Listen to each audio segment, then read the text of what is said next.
Okay. Well, for people who are joining our live stream, this is a design meeting about future features in Wolfram Language. So let us get going here. So let's see, is this... So this is the discussion of column map and new ways of accessing part, to extract parts from an expression. And so this is a bit long. I would try to defend some proposal. And the main idea I can summarize is that in the same way that we have some symbolic names like all and span for lists of indices in part, we need something similar for lists of positions in extract. And what we have here is some sort of way of understanding this proposal. Okay, but wait a second. What does this have to do with column map? Yes, so the idea is rather than having functions column map, we could have something called map add, and then in the last argument, we have a language for collections of positions, including columns, rows, and generalizations of that. I still think we need a function called column map. So we discussed that you have a notebook called column functions 01. So perhaps we should look at that and compare. Okay. Yes. So far, the way we have been doing this is for example, you have the map add a function all, 2, etc. Right? Yes. To refer to all elements in the second column. So this idea is how to generalize that to something more flexible and that follows better our language for part specification, for position specification. Okay, but still, it still makes sense to have column map, even if we have a way to specify something that says, for example, map over columns 2 and 3. Yes. Right. I mean, but map over columns 2 and 3 here will be all, list 2, 3, correct?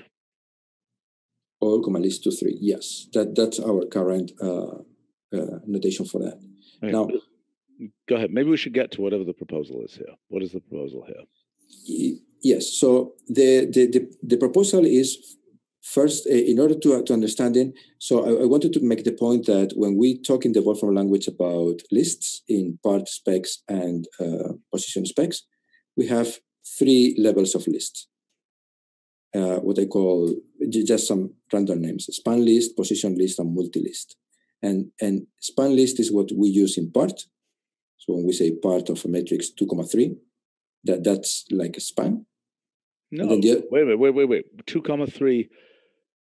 No, it's it's your multi thing, I would think. Well, span in the sense that we could imitate it with span 2, 3, and 2, 3, 4 would be span 2, 4. Oh, okay, fine. But if you said 2, 4, that would be the multi, not the span. 2, 4, yes. I still want to call it span list. Multi-list is going to be a multiple list of positions, which is what position returns. Okay. So yeah, I understand. Okay. Yep. So the points. So yeah. So we now understand part in the sense that it has a span list of indices, and then position, which has always a double list. The outer list is a multi-position, if we want, and the inner list is a position. Okay. Okay. So if we go to some other function like indexed, which is further down. Okay. Then it has a list also, and that list is a position, always a position, even if it is an empty position. Okay. Okay. And then this is in preparation to extract, which is the complicated thing. So extract can have up 0, 1, 2, or 3 levels of lists. And, oh my gosh. Okay. And when we are talking about 3 levels of lists, I think the only possible way to understand this is understanding the meaning of these 3 levels of lists. So the outermost one is Yeah. It's a multi. Then the next one, the middle one, is the position list. And the inner one is the span list, the one that goes into part. So wait a second. Was this designed before span existed? I mean, extract can also use span, can't it? It should. I'm not sure it does, but it should if we put it in 2 levels of lists. Why doesn't it work in 1 level, in 0 levels of lists? Because then precisely the type of list doesn't match. So, for example, you cannot say all. Extract ABC all. Right? Because span represents a list of what I call a span list. But if we put a listing, only one list in extract, it is a position list. Now that should work. Okay, so that may be a bug that doesn't work. Mm-hmm. Because if you replace it by what it is, the list 1, 2, 3, then it does work.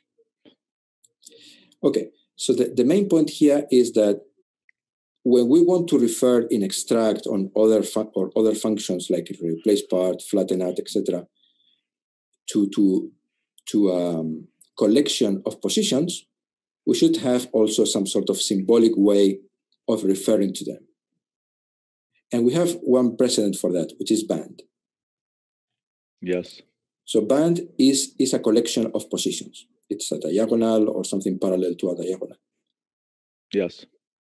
Right? So when I think of columns or rows or a more generalized object called slice, I think this corresponds to a collection of positions. And that's something that would be nice to have, to slice an array or a data set in arbitrary ways. Okay, so you're proposing a function called slice. For example, yeah. And what would it do? I have in this section called problem 1, I have an implementation. Oh, okay. When I saw problem 1, it just didn't seem like that was a solution. Yes, sorry about that. So slice. So the idea is we need a way of saying I want the third row at the level 1, the third element at the level 1, and then at level 2 I want the second and third, and at level right. So then further down we particularize these to columns and rows. But this is working on say metrics. I defined metrics somewhere else.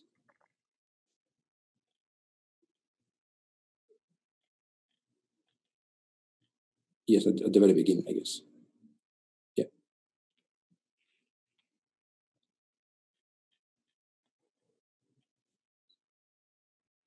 Okay, so I'm trying to understand what on earth this is. Yes. So this would say at level 1, extract make the index always 2. Exactly. So yes, that's the second row. Okay. Then we can say we have that array at level, that's the same thing. Okay, at level 3, make it always a 3. Okay, I get it. Yes.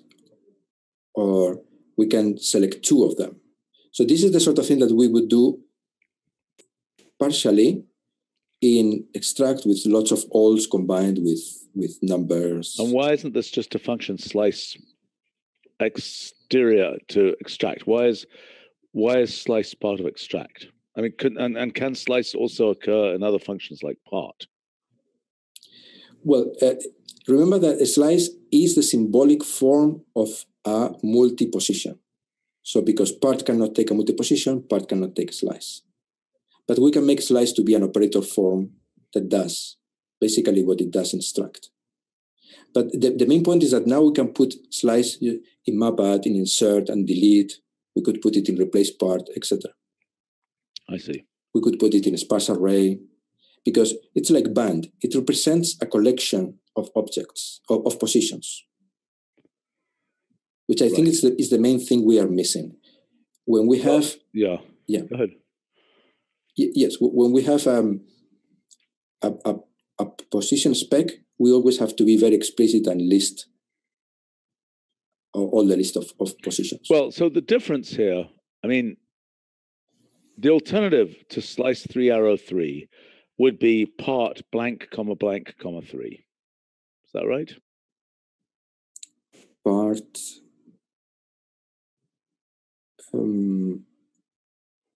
Slice 3 arrow 3 is just at the third level, the part specification. I mean, it could almost be extract of array, comma, blank, 3. Yes. Or alternatively, I mean, I don't know whether this would work. Does this work? All 3? When we have alls, it does. When we have, so the current restriction we have is we need to have alls at the beginning. But for example, if you have 0 alls, then this doesn't work. So it works for columns, but not for rows, which is bad. So wait a minute. You're saying if you want the first, but I don't understand. Why, if we're taking it for the row, why isn't just extract, comma, 2? And that will get the row. Oh, no. What does that do differently? Well, try to put it in a list. Well, hold on. This one gives that, same as this, right? Mm-hmm. Yes. So now you say extract array, comma, slice 1 arrow 2. It's going to give that same thing, right? Oh no, it flattens it. Well, the array is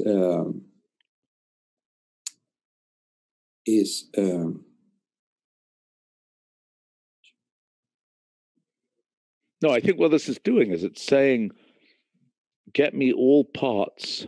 Mm-hmm. I mean, it's something more like this, isn't it? I mean, it's more like saying, 2 blank. It's right. more like a list. What's that? Yes, because extract takes a list of positions. It has to be a flattened list of positions. Right. And that would be an example there of that position. So that's an alternative to saying slice 1 arrow 2. Right. I mean, interestingly, this particular thing is like a sparse array that is of the form 1 arrow 2 with default element blank. Not the way to do it? Oh, I'm sorry. I need to say 3, comma, blank. Mm-hmm. There we go. So that thing there is that. Mm-hmm. Okay. All right. So you're proposing here. So now it's when we can define a particular case of row and column, which are just the cases at level 1 and 2. Maybe we call it row slice. Mm-hmm. By the way, let me just.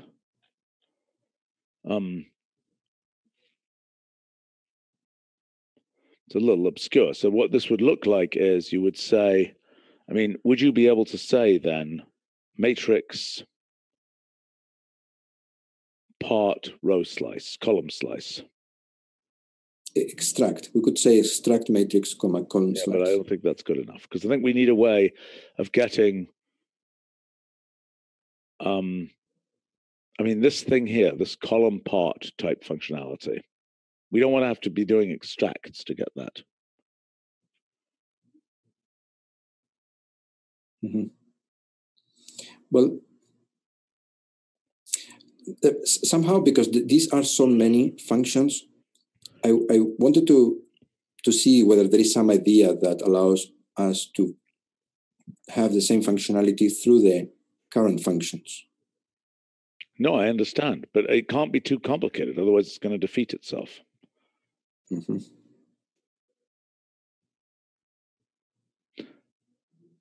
What is your problem 2 here?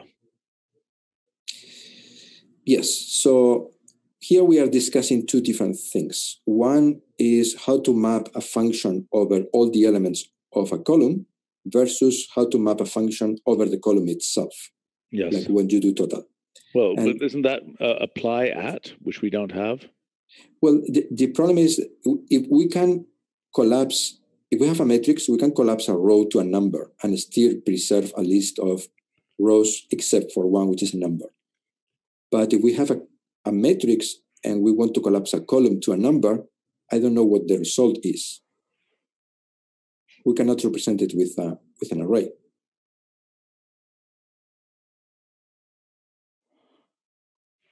Wait a minute. But I mean, you can represent it with a ragged array, right? If one column has been turned into a number. No, we can do that with a ragged array for a row, but for a column we can't because somehow we have right. I get it. We have holes.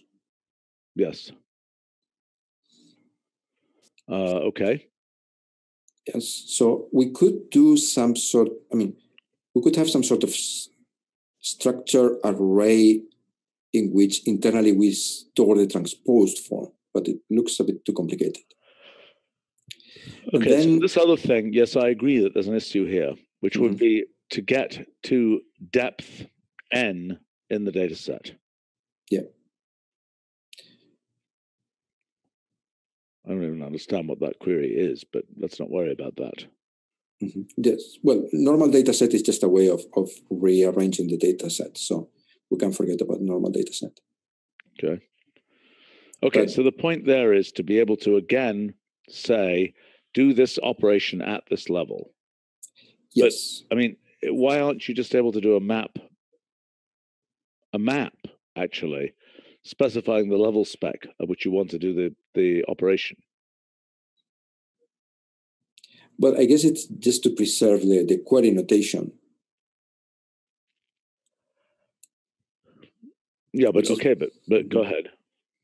Yes, the idea is to find a generalization of column operations, which also works for deeper. Yes, that was the question. Right, yeah. I agree. That's the question. However, I think column is a common enough concept that we should support that on its own, even if there is a more general formalism that allows us to go deeper.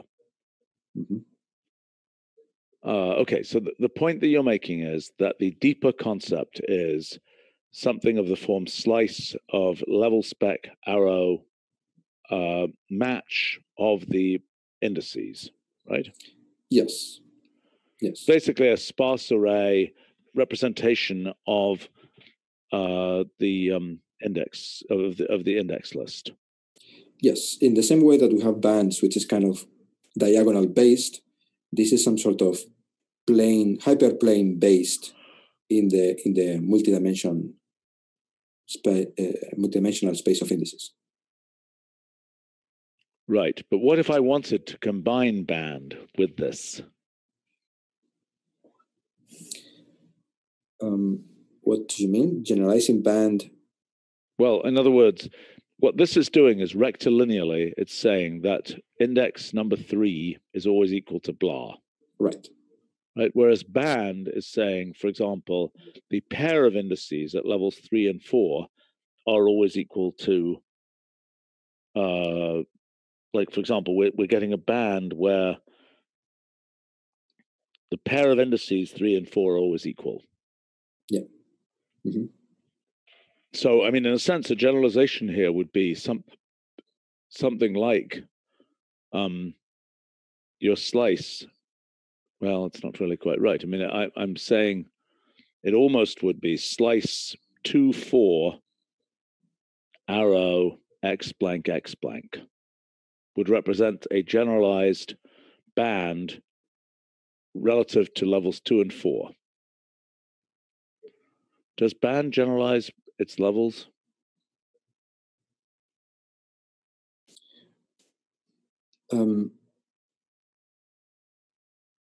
It can handle deeper cases, but I think it's always diagonal based.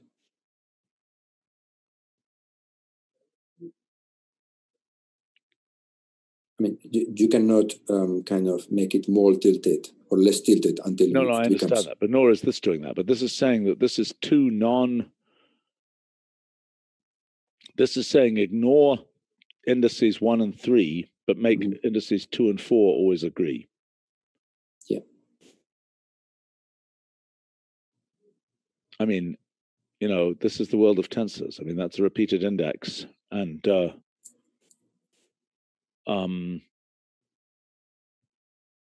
what does that really mean? That means it's like the raw material for the trace, for the, you know, summation convention or something. The raw material for doing the Einstein summation convention, but it's just coming out as a list rather than coming out as the result. Am I right? Yes, tensor contract will use also pairs indicating which levels are the same. And why is this different from tensor contract?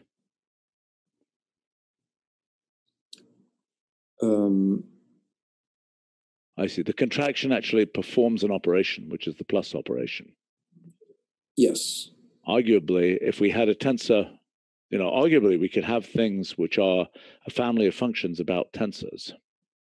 I mean, I'm surprised we haven't run into the case of, you know, we want elements of an array that match a particular pattern. Do we have a way to do that?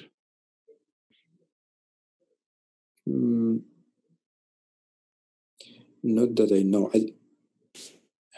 I don't remember of any function that uses pattern matching on indices. Replace part does.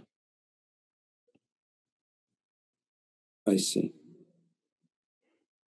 But part, for example, I think we've discussed having part deal with pattern specifications, but we've never done it. I think it would be more difficult to do it in part specs. But in position specs, if replace part can do it, then extract can do it as well. And all the others, like insert and delete. Right. Well, let's take a look. Does it? I assume that extract is not doing this right now. Extract doesn't, no. Well, I think that's worth looking at.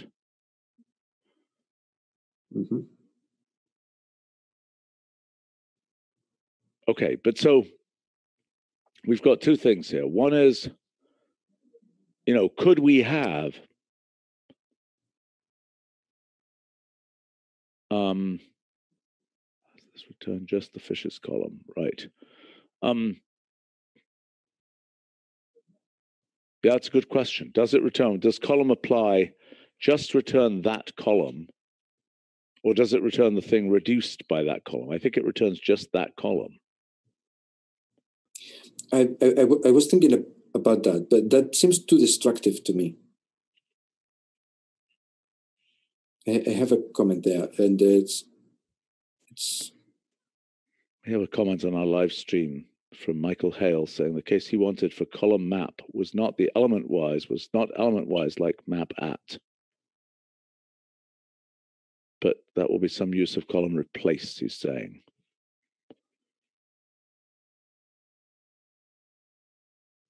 I don't entirely understand that, but go ahead. Maybe he means that it is taking a function f and mapping that function across every column. Well, certainly column map is more complicated than column extract, because column extract, either if it is extracting a column or the list of elements of a column, it's the same result. But with mapping on the elements or mapping on the column, the whole column, is very different. So we would need a way of specifying which one we want. Wait a minute.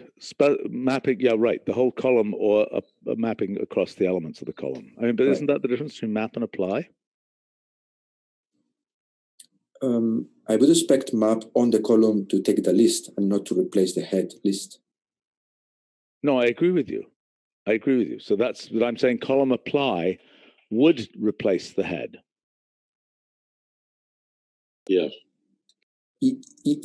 Yes, but then it wouldn't be total. It would be plus. Column apply plus.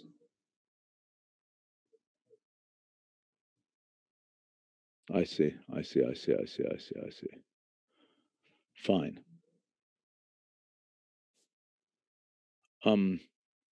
Okay, so what's this comment from Michael Hale here? Turning map at into column map doesn't save as much as turning this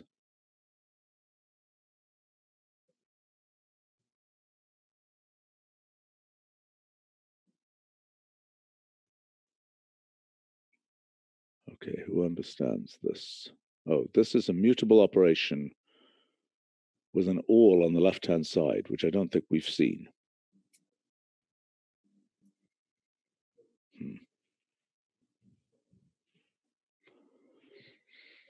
I'm not a big fan of these things with of doing assignment type stuff, but maybe it's worth. Maybe I think that's an orthogonal question to the one that we're pursuing here. Yes, I think this is the L value version of what we want to do. Right. So once we have done the operation, reassign. Well, we assign to potentially a slice. All right, let's unravel here what we're talking about. Okay, so first question is there a way, first question is supporting patterns in things like extract. Let's explore that possibility. Second thing is supporting essentially a sparse index syntax like slice, which may also be useful. Yeah, I see it like the horizontal version of band. Fair enough. Okay, so then the third thing is, the column functions, the column star functions, of which several are obviously useful. So column apply, I'll change that to say plus. I mean, I'm not sure that's the only thing that's worth having. I mean, I think, is it useful? No, it's not useful. In other words, the question is, does the thing return just that column? Or is it the case that to achieve the thing I want, I would be saying total of column extract of array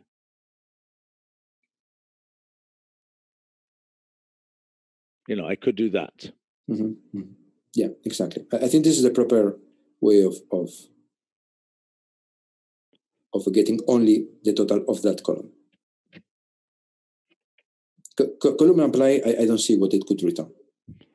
Okay, a not totally uncommon thing would be to take a data set. I mean, actually, it's kind of an abuse of our data set mechanism, and to add a row that contains totals, for example.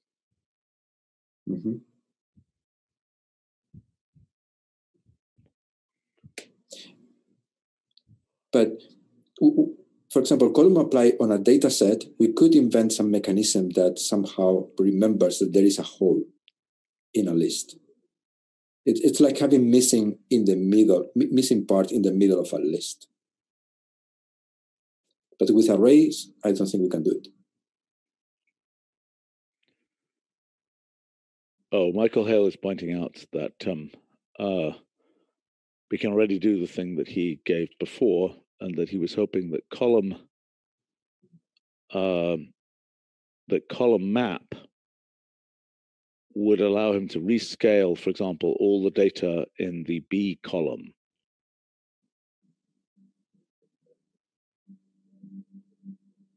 I see. The problem with rescale is that it takes the whole column and returns a list. In other words, there's gluing back a list. There's applying an operation. Okay, so let's think about how this works with rows. Is there a way to apply an operation to a whole row and put that row back into the, assume you have an operation that maps lists of length n to lists of length n. How do you replace the list of length n that corresponds to column, well, let's just start off with row 7 with that list of length n? Think of normalize, for example. I think we can just map normalize or map at normalize at the row number. I see what you're saying. So however the so long as it does that mapping, so long as it returns a thing of the right length, we can just do that as a map onto the index that was above the thing we're looking at. Right. So I guess the question is, what's the equivalent for a column? Right. That's a good point.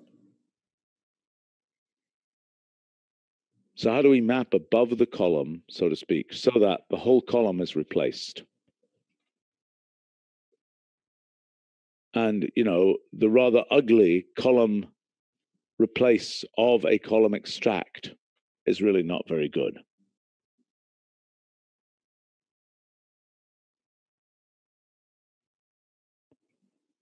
Okay, walking through, what does column map do again?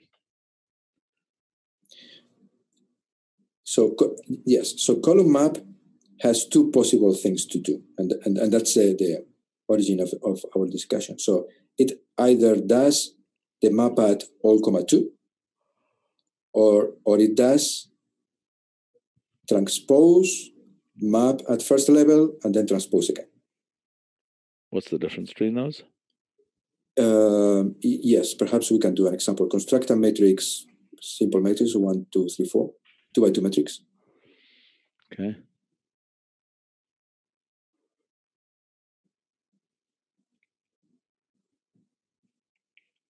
Okay. So we can have map at f mat all comma 2. And then we can have map normalize of transpose of mat. No, sorry, map at of normalize. Why am I doing normalize? I won't be able to see what it did. Because then otherwise we cannot, sorry. And it's comma is 2, just it's transpose of mat and then 2. But transpose mat and then comma 2. And then transpose again, and the whole thing.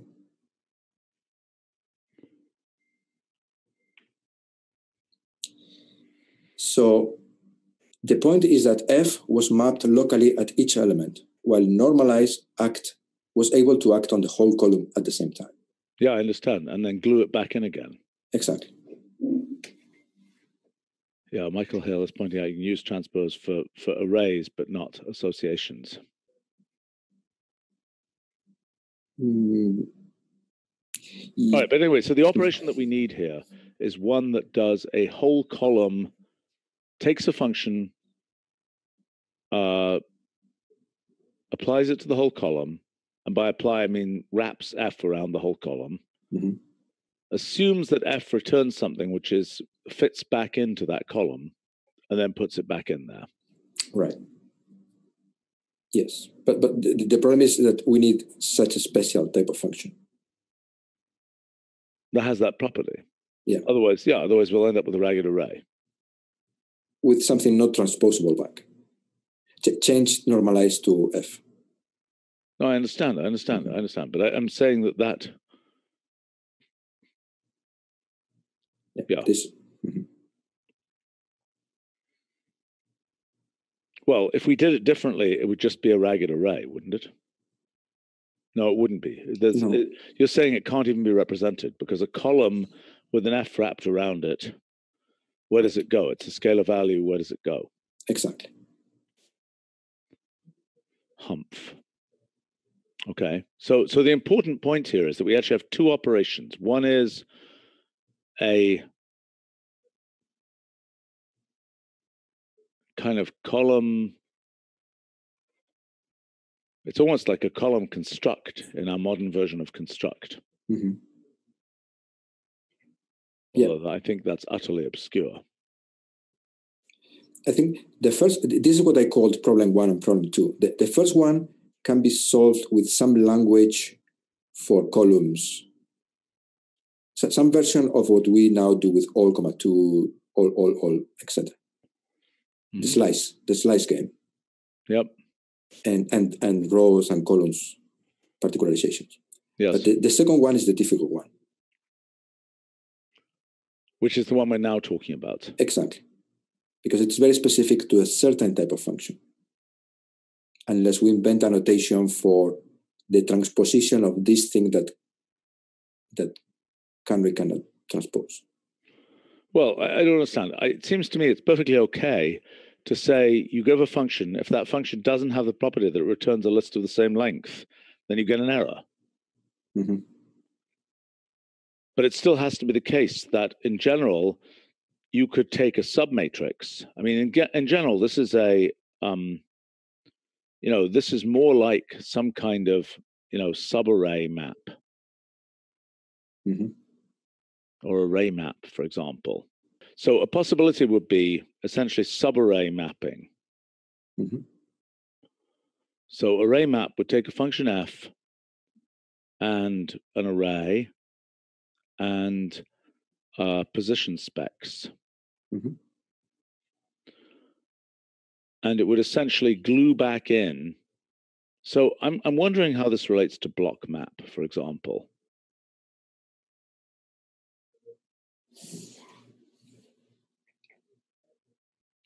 What other things related to block map here?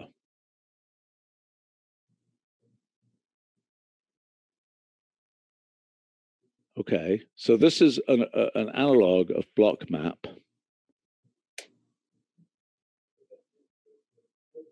Except that in the case of block map,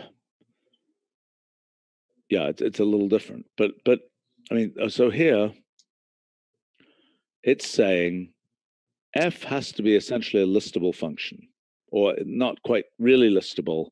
If f was listable, then it guarantees to have this property. Right, exactly. Although it won't be the most exciting function if it is listable. Right, because then it goes back to problem one. Yes, but I think this subarray mapping, right. So what you're saying here is that if I were to say array map f array all comma 2, what will that do? That will take column 2, apply f to column 2, and assume that it returns a list of the same length. It will glue that back in. Am I making sense? Somehow, all comma 2 represents the list of individual objects, not the column itself. Well, that's true in the other mapping functions. It might not be true in array map. How would you represent that subarray? I mean, it's like a region of interest mask, but we're doing it in a different way, because that's like with bounding boxes and things. Yes, I think this is where this notation of level 2 goes to 2 sounds like more targeted towards the column, the slice notation. Yeah, okay. So, I mean, the alternative then is slice 2 arrow 2 here. Yeah. Or something like that. Yeah. But this operation, okay. So column apply really doesn't make sense here. Yeah, I don't think so.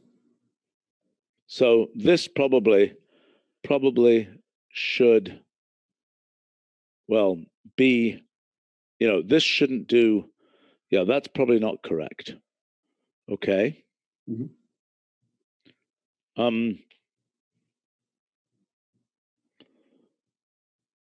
All right, let's keep going on our agenda. I think we're going to have to come back to this. But it seems to me that, I mean, there are some functions here like column extract,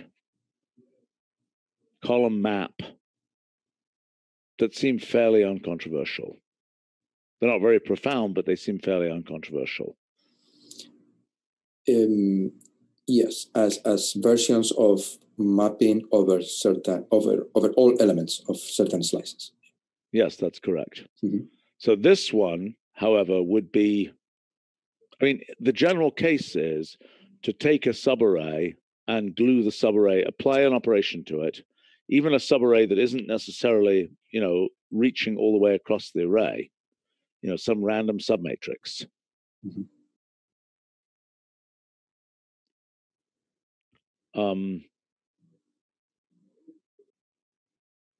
Okay, so the question is whether that is column apply, or whether we just don't have column apply because it's too confusing. In other words, whether column apply of total comma x, no, that's not right either. It's not right. I mean, normalize would be an example of what you could do with column apply. Yeah.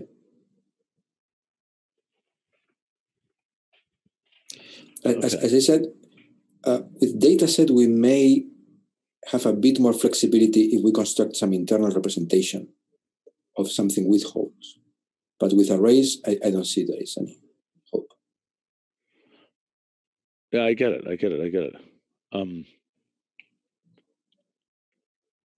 Okay. I mean, that doesn't look obviously stupid to me. This column apply, normalize. It's a little weird to use the word apply. Mm-hmm. And I don't like using operate or something. I think this is a mapping function. It's mapping the function and it's not destroying any head, just wrapping a head around. Yeah, well, that's otherwise known as array map. Exactly. So that's what I'm saying, that it should have map in the name. Yeah, but what's the column to distinguish it from column map, which is go to that column and map? I mean, really, it's two different levels, right? One of them is it's mapping element-wise in the column, and the other is, okay, so this is really, yeah, the issue is here, element-wise versus subarray mapping, right? Mm-hmm. Yeah. So column map, we are imagining is an element-wise mapping. Yeah. Whereas what we want here, I mean, it is just like our construct function, isn't it?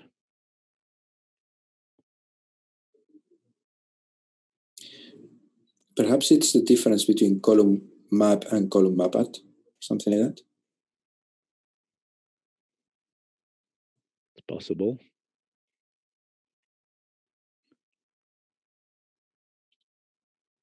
Is that plausible? Let's see. Why would that be plausible? So map at would just use the column as the at to where to do the mapping. I'm not sure. Doesn't seem obviously crazy. Or perhaps it's a map all. I don't think so. Map all is something yet different, right? At all levels, yeah. Right. I don't think that's right. Mm-hmm. Okay.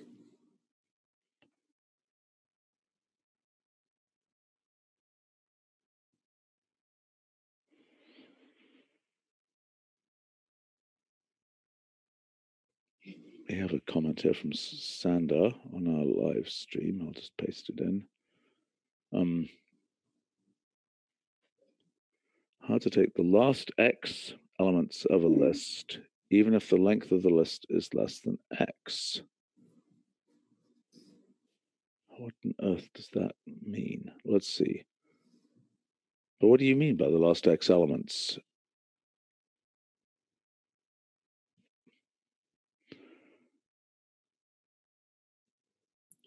Up to 5. Is this the... This may be the discussion of the up to negative. No. Yes. And the down to business, which we never actually added. Mm-hmm. All right. I think that's not relevant to this discussion. You can put that on the list. But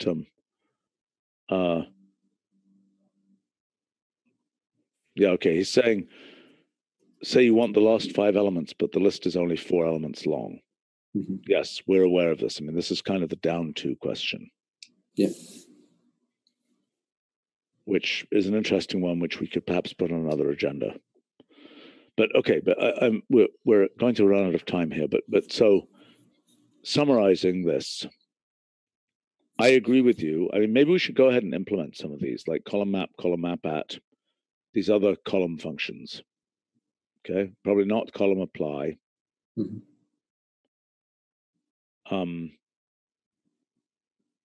Did we ever get this one, the array relabel function, which has had multiple names? Not yet. That should be on the list. Okay, so we've got some column functions. We've also got this notion of an array map. Mm-hmm. And slice is yet a different thing. And we've also got the patterns for extract. So several things to think through and potentially implement, I think. Yeah. All right, let's take a look at Dataset Map. What is this? Yes, so this was a suggestion of returning a data set for a map operation because we remember the original objects. Oh, I see. That's kind of interesting. To me, this is a bit like, in the same way that we have the difference between gather by and group by, just similar operation, but remembering.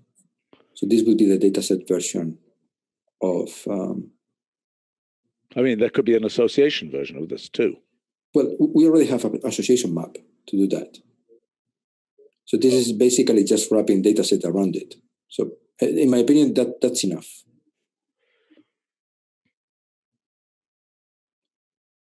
I see. That's just this. Exactly. I think the only thing Arnaud is getting for this is some kind of print form. Right. Someone is commenting on why add column map, given that we already have map, add, and extract.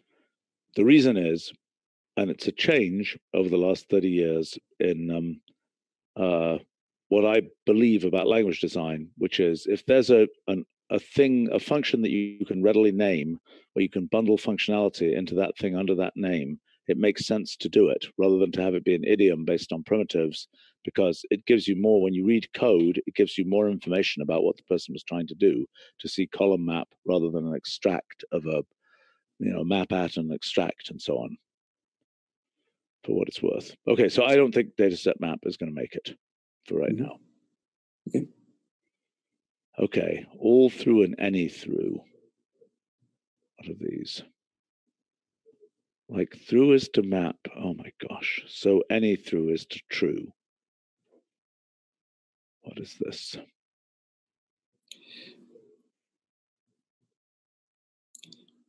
So this is applying a bunch of predicates, say, to a given value, and checking whether any of them returns true. I don't understand this. So any through list prime q, integer q, even q, comma 3.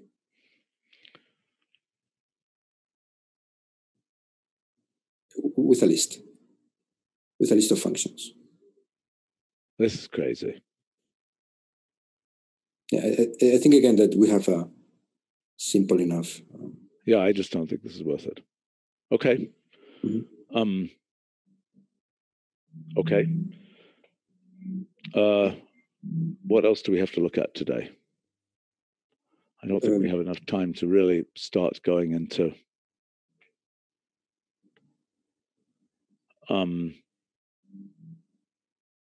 we've got a bunch of stuff about clean data set and so on. I don't think, we've also got this array association thing. Do we need to go through that some more or not? No, I don't think so. I think we should implement something and then discuss a proposal with an implementation with us. Yeah. Is this group involved? I suspect this group is not involved with the chat functionality language design. No, we are not. Okay. Question for Xavier, if he's here. He's not here. Oh, yes, I'm here. Yeah. Oh, okay. How is the dataset update going? So still focusing on the bugs for the moment, mostly the formatting bugs now. In terms of the type system, we have almost fixed all bugs. So yeah, the first part now is just to focus on the formatting before adding new functionalities, like all the options. So listen, one thing that we really need to take care of is this business about whether the data set is stored in the notebook or not. That's a big mess right now. Have you been dealing with that? Yes, so I've tried, and there are actually some bugs. There is some issue with the dynamic process of datasets. So yeah, it's a bit complicated, but yeah, there is an important bug to fix before that to be able to store a dataset in a notebook. Okay, but you're on top of that, and the mechanism you're going to use is similar to the way that the automatic storage works for things like audio. Is that right? This is not clear yet, mainly because it doesn't seem to be adapted. I mean, if you have an audio, you have some particular formatting. You have something that you can click on. So it's not clear how you can do that for dataset where we want to put this. Well, okay, but I mean, what happens with audio, right, is that we will say something like audio, let's say audio capture of hello, hello, hello. I don't know why it's taking so long. And now I'm totally confused by what this is doing. Maybe this one wasn't long enough for this to happen. But normally it would have a thing that says store in the file or not, right? Yes, when it goes above some threshold, yeah. Okay, so we have to record longer. But and then if you don't say store in the file, then you kind of know when you get it back, what is the UX when you get it back if you didn't store it in the file? I see. Right. So I think that's the kind of thing we want for Dataset, is that it should default. And I don't know what happens in like Wolfram script if you don't have a UI here. Yeah, this I don't know this for datasets here. Well, you should check Dataset in Wolfram script. Make sure that it doesn't do something crazy. But in addition, and I have no idea, what's the output form of a dataset? Do you know? The output form, as opposed to standard form formatting. Yes. You should check that that's been got right. Yeah, I think it's just plain dataset. I mean, literal dataset. Okay, but hopefully it doesn't have all of the type crud in it. No, it does not. Okay, fine. That will be fine if that's what's been done. But then this question about whether it's stored, but you should check. But this question of whether it's stored in the file, I do think that, kind of status line underneath is a reasonable way to handle that. Yeah. Okay, and what about the options to dataset for formatting specifications? So yeah, this was a discussion with Tali and Lou. Yes, thanks. And Lou, and so we have identified a lot of options that we can add. So with the name and what they will do. Yeah. So basically, it remains only the implementation now. But first, we want to solve all the formatting bugs. Okay. All right. Okay, fine. All right. Hopefully, you will make good progress on that. All right. I think we should wrap up. But what happened to flattened, by the way? Another one I was tracking here. I was discussing. We need to discuss it with Itai. He had concerns about it. He always has concerns, but he isn't here today, right? No, he isn't. Okay. Let's hope we can make something work there. I think it's a useful piece of functionality. Let's try to address whatever concerns Itai has. But if it's some concern about if things are encrusted with holds and so on, something isn't going to work, I don't think that's the issue here. I mean, I don't remember right now, but yeah, let's discuss with him to make sure. Okay. Okay. Sounds good. All right. Okay. Oh, that's interesting. Michael Hale is saying he's having a new biology data post on Wolfram Community later today or tomorrow. Okay. Look forward to it. All right. Thanks a lot, guys. And bye to everybody on the live stream. Thanks. Okay. See ya. Bye. Bye.